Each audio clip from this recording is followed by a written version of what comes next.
All right, per request, this is video number 4. We've got WT20FD 5 or F1557, my Himiway cruiser.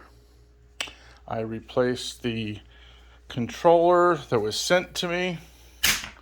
There's the old controller. There's the new controller installed and wired. I even have the light wired here too. Pulled that through.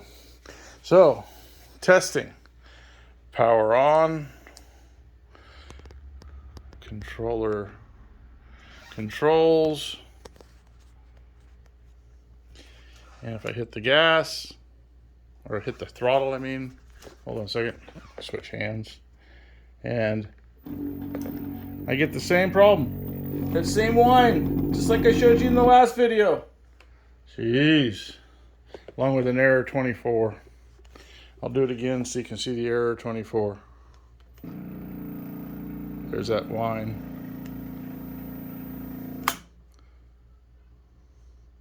Oh, it doesn't. It just showed me an error 24 a little bit ago. So go there, then it stops. No error 24, but it did show me a 24 the first time. So there you go, same result. New controller, failed motor. Tested on my step-through controller, failed motor. Did it twice, just like you suggest. It's a failed motor, guys. Come on, let's go. Thank you.